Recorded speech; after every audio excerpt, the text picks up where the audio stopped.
Budget ಅಧಿವೇಶನದಲ್ಲಿ ಲಿಂಗತ್ವ ಮತ್ತು ಲೈಂಗಿಕ ಅಲ್ಪಸಂಖ್ಯಾತರಿಗಾಗಿ ಪ್ರತ್ಯೇಕವಾಗಿ ಮತ್ತು ಕಡ್ಡಾಯವಾಗಿ ಅನುದಾನ ಘೋಷಿಸಲೇಬೇಕು.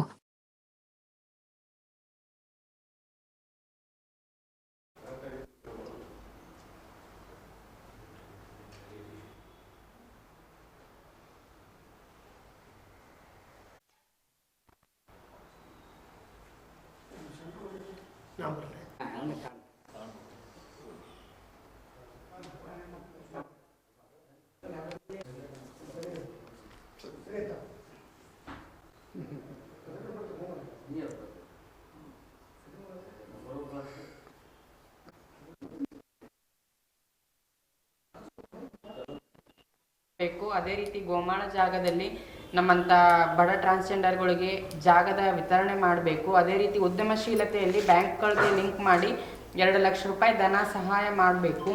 ಅದೇ ರೀತಿ ಇನ್ನೂ ಕೆಲವೊಂದು ವಿಚಾರಗಳನ್ನು ಹೇಳಬೇಕಂದ್ರೆ ಸ್ವಸಹಾಯ ಸಂಘಗಳನ್ನು ಮಾಡಬೇಕು. ಯಾಕಂದರೆ ಮಹಿಳೆಯರಿಗಾಗಿ ಸ್ವಸಹಾಯ ಗುಂಪುಗಳಿದ್ದಾವೆ, ಅದನ್ನು ಯೂಸ್ ಮಾಡಿಕೊಂಡು ಅವರು ಉದ್ಯಮಶೀಲರಾಗಿ ಸಣ್ಣ ಪುಟ್ಟ ಗುಡಿ ಕೈಗಾರಿಕೆಗಿರ್ಬೋದು ಸಣ್ಣ ಸಹಾಯಗಳನ್ನು ಮಾಡ್ಕೊತ ಅವ್ರ ಜೀವನ ನಡೆಸ್ಕೊತಿದ್ದಾರೆ. ಆದರೆ ನಮ್ಮ ಟ್ರಾನ್ಸ್ಜೆಂಡರ್ಗಳಿಗೆ ಯಾವುದೇ ರೀತಿ ಸ್ವಸಹಾಯ ಸಂಘಗಳಿಲ್ಲ. ಅದನ್ನು ಸ್ವಸಹಾಯ ಸಂಘಗಳನ್ನ ಮಾಡ್ಕೊಳ್ಳೋಕ್ಕೆ ಈ ಸರ್ಕಾರ ಅನುಮತಿ ಮಾಡಿಕೊಡ್ಬೇಕು. ಅದೇ ರೀತಿ ಬಡ್ಡಿ ರಹಿತ ಸಾಲಗಳನ್ನು ಕೊಡಬೇಕು ಅಂತಂದು ಕೇಳ್ಕೊಳ್ತಿದ್ದೀವಿ.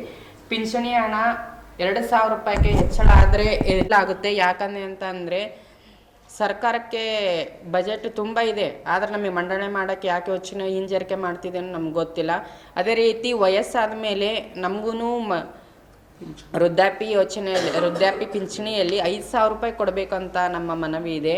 ಅದೇ ರೀತಿ ಲಿಂಗತ್ವ ಅಲ್ಪಸಂಖ್ಯಾತರಿಗೆ 1% ಮೀಸಲಾತಿ ಘೋಷಣೆ ಮಾಡಿದೆ ಅಷ್ಟೇ, ಆದರೆ ಅದರ ತಕ್ಕಂಗೆ ನಡ್ಕೊಂಡಿಲ್ಲ. ಸ್ಪರ್ಧಾತ್ಮಕ ಪರೀಕ್ಷೆಗಳಿರ್ಬೋದು, ತರಬೇತಿ ಕೋಚಿಂಗ್ ಸೆಂಟರ್ ನೀಡೋದ್ರ ಮುಖಾಂತರ ಉದ್ಯೋಗಗಳನ್ನು ಅವಕಾಶ ಮಾಡಿಕೊಟ್ರೆ ತುಂಬ ಉಪಯೋಗ ಆಗುತ್ತೆ. ನಾವು ಉದ್ಯೋಗ ಕೊಡ್ತೇವೆ ಅಂತಾರೆ, ನಮ್ಮರಿಗೆ ಅದ್ರ ಬಗ್ಗೆ ಕೆಲವಷ್ಟು ನಾಲೆಜ್ ಇರುತ್ತೆ, ಕೆಲವೊಬ್ಬರಿಗೆ ನಾಲೆಜ್ ಇರೋದಿಲ್ಲ. ಅದೇ ತರಬೇತಿಗಳನ್ನ ಕೊಟ್ಟು ಉದ್ಯೋಗಕ್ಕೆ ಅವ್ರು 1% ಮೀಸಲಾತಿ ಇತ್ತೆ ಅಂತಂದರೆ ತುಂಬ ಖುಷಿ ಆಗುತ್ತೆ. ಅದೇ ರೀತಿ ನಮ್ಮರಿಗೂ ಸಹಾಯ ಆಗುತ್ತೆ ಅಂತ ನಾವು ಕೇಳ್ಕೊಳ್ತಿದ್ದೀವಿ. ಆರೋಗ್ಯದ ಬಗ್ಗೆ ಬಂದುಬಿಟ್ಟು ನಮ್ಮ ಜಿಲ್ಲೆಯ ಅಧ್ಯಕ್ಷರಾದ ಮೇಡಮ್ ಅವರು ಮಾತಾಡ್ತಾರೆ. ನಮ್ಮವ್ರಿಗೆ ಉಚಿತ ಶಸ್ತ್ರಚಿಕಿತ್ಸೆ ಎಲ್ಲ ಜಿಲ್ಲಾ ಆಸ್ಪತ್ರೆಗಳಲ್ಲೂ ಎಲ್ಲ ಜಿಲ್ಲೆಗಳಲ್ಲೂ ಉಚಿತವಾಗಿ ಸಿಗಬೇಕು ಅನ್ನೋದು ನಮ್ಮ ಬೇಡಿಕೆ. ಇನ್ನೊಂದು ಶಸ್ತ್ರಚಿಕಿತ್ಸೆ ನಂತರ 6 ತಿಂಗಳು ಪ್ರತಿ ತಿಂಗಳು 5,000 ನೆರವು ಕೊಡಬೇಕು ಅಂತ ನಾವು ಕೇಳ್ಕೊತಾ ಇದ್ದೀವಿ. ಮತ್ತು ಪ್ರತಿ ಜಿಲ್ಲೆಯಲ್ಲೂ ಲಿಂಗತ್ವ ಮತ್ತು ಅಲ್ಪಸಂಖ್ಯಾತರ ಆರೋಗ್ಯ ಕೇಂದ್ರ, ವಿಶೇಷವಾಗಿ ಕನಿಷ್ಠ 1 ಆರೋಗ್ಯ ಕೇಂದ್ರ ತೆರೀಬೇಕು ಪ್ರತಿ ಜಿಲ್ಲೆಗಳಲ್ಲೂ. ಅದು ನಮ್ಮ ಬೇಡಿಕೆ. ಮತ್ತು ಲಿಂಗತ್ವ ಮತ್ತು ಲೈಂಗಿಕ ಅಲ್ಪಸಂಖ್ಯಾತರ ಅನುದಾನದ ಧಾರಿತ ಯೋಜನೆಗಳ ಮೇಲೆ ನಿಲ್ಲಬಾರದು.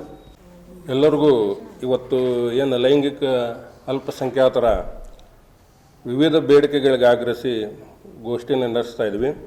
ಮೊದಲನೇದಾಗಿ ತಮ್ಮೆಲ್ಲರಿಗೂ ಧನ್ಯವಾದಗಳನ್ನು ಸಲ್ಲಿಸುತ್ತಾ, ಏನು ಕರ್ನಾಟಕ ರಾಜ್ಯ ಸರ್ಕಾರ, ನಮ್ಮ ಸಿದ್ದರಾಮಯ್ಯ ನೇತೃತ್ವ ಸರ್ಕಾರ ಚುನಾವಣೆ ಪೂರ್ವದಲ್ಲಿ ತಮ್ಮ ಚುನಾವಣೆ ಪ್ರಣಾಳಿಕೆಯಲ್ಲಿ ಲಿಂಗತ್ವ ಅಲ್ಪಸಂಖ್ಯಾತರಿಗಾಗಿ ಪ್ರತ್ಯೇಕ ಅಭಿವೃದ್ಧಿ ನಿಗಮ ಸ್ಥಾಪನೆ ಮಾಡ್ತೀವಿ ಅಂತೇಳಿ ಘೋಷಣೆ ಮಾಡಿದರು.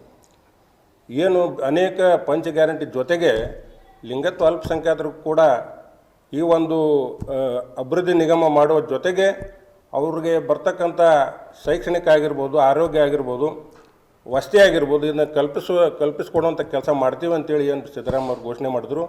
ಆ ಘೋಷಣೆ ಪ್ರಕಾರ ನುಡಿದಂತೆ ಸಿದ್ದರಾಮಯ್ಯ ಅವರು ನಡಿಬೇಕು ಅಂತೇಳಿ ನಮ್ಮ ಒಂದು ಬೇಡಿಕೆ ಇಟ್ಕೊಂಡು ಏನು ಲಿಂಗತ್ವ ಅಲ್ಪಸಂಖ್ಯಾತರ ವಿವಿಧ ಬೇಡಿಕೆಗಳದಾವು, ಆ ಬೇಡಿಕೆಗಳಿಗೆ ನಮ್ಮ ಸ್ಲಮ್ ಜನಾಂದೋಲನ ಕರ್ನಾಟಕ, ಗದಗ ಜಿಲ್ಲಾ ಸ್ಲಮ್ ಸಮಿತಿಯಿಂದ ಕೂಡ ಅವ್ರು ಯಾವ ರೀತಿ ಹೋರಾಟಗಳು ಹಮ್ಮಿಕೊಂತಾರೆ, ಆ ಹೋರಾಟಕ್ಕೆ ನಮ್ಮ ಸಂಘಟನೆ ಬೆಂಬಲವಾಗಿರ್ತೀವಿ ಅಂತೇಳಿ ಈ ಸಂದರ್ಭದಲ್ಲಿ ಹೇಳ್ತಾ ಇದ್ದೀನಿ.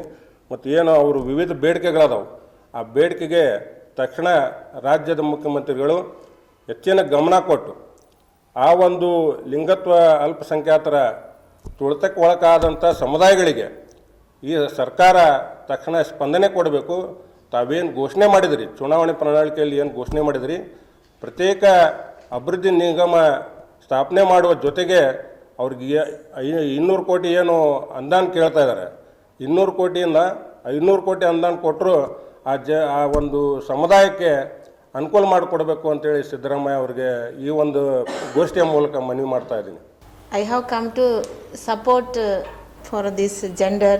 Actually, I am newly only I have been coming to support them, as I have found out in the society they are not accepted, and also it is not given more chance for them for anywhere, and people also are not able to what they are. So as they have spoken in the whatever they have brought to the notice of press here, I request all of the people here in the government that if they support and all together, when we work together, we can change the society, as we have come forward to help them to wherever possible. I am also as a social workers, as a St. Anne's home and the school, we are always along with them to stand by them, and I am always to support wherever possible. Thank you. ಜನಗಣತಿ ಆಯ್ತು ರೀ sir ನಮ್ಮ ಕಮ್ಯುನಿಟಿಗೆ. ಅದರೊಳಗೆ 10,825 ಜನ ಲಿಂಗತ್ವ ಲೈಂಗಿಕ ಅಲ್ಪಸಂಖ್ಯಾತರು ಕರ್ನಾಟಕದೊಳಗೆ ಅದಾರ ಅಂತಂದು ಹೇಳಿ ಅದ್ರೊಳಗೆ ಬಂದೈತೆ ರೀ. ಅಂದ್ರೆ ಅದು ಗಣತಿ ಯಾವ ಥರ ಇತ್ತು ಅಂತಂದು ಹೇಳಿದ್ರೆ, ಒಂದು ಸೆಂಟ್ರ್ ಒಳಗೆ ಸರ್ವೆ ಮಾಡಿ ಕುತ್ಕೊಂಡಿರ್ತಾರೆ, ಅಲ್ಲಿ ಕಮ್ಯುನಿಟಿ ಬಂದು ತಮ್ಮ ಗಣತಿನ ತಮ್ಮ ಗುರುತನ್ನ ಹೇಳಿ ಹೋಗ್ತಕ್ಕಂಥದ್ದು. 10,825 ಗದಗ ಜಿಲ್ಲೆಯಲ್ಲಿ 25. ಗದಗ ಜಿಲ್ಲೆಯಲ್ಲಿ ಗದಗ 425 ಜನ ಸರ್ವೆಗೆ ಬಂದವರು ಸರ್ ಇದು. ಸೊ ಸರ್ವೆಯಿಂದ ಹಿಂದುಳಿದ್ರು ತುಂಬ ಜನ. ಕಾರಣಗಳು stigma within my self, stigma in the societies, stigma in the family, work place, ಅದೆಲ್ಲ ತಗೊಂಡು ಸೊ ಇದನ್ನ ಈಗ ಸರ್, ನುಡಿದಂತೆ ನಡೆದಂಥ ಸರ್ಕಾರ ನಮ್ಮದು. ಸಂವಿಧಾನದ ಆಶಯನ ಇಟ್ಟುಕೊಂಡು ಬದುಕ್ತಿದೆ ಇದು. ನಾವು ಕೇಳ್ತಿರೋದು ನಮಗೆ ಸಾಮಾಜಿಕ ಭದ್ರತೆ, ಒಂದು ಗೌರವವಾಗಿ ಬದುಕೊಳ್ಳೋದೊಂದು, ಒಂದು ಆಶ್ರಯ, ಉದ್ಯೋಗ. ಇದನ್ನು ಗೌರ್ಮೆಂಟ್ ಕೊಟ್ಟೆ ಅಂದರೆ ಇದು ಪತ್ರಿಕಾಗೋಷ್ಠಿಯ ಮುಖಾಂತರನೇ ಅಲ್ಲಿಗೆ ಮುಟ್ಟಿದ್ರೆ ಸರಿ, ಇಲ್ಲ ಅಂತಂದರೆ ನಾವು ಹೆಚ್ಚಿನ ಚಳವಳಿ ಮುಖಾಂತರ ಮುಂದುವರಿಸ್ತೀವಿ.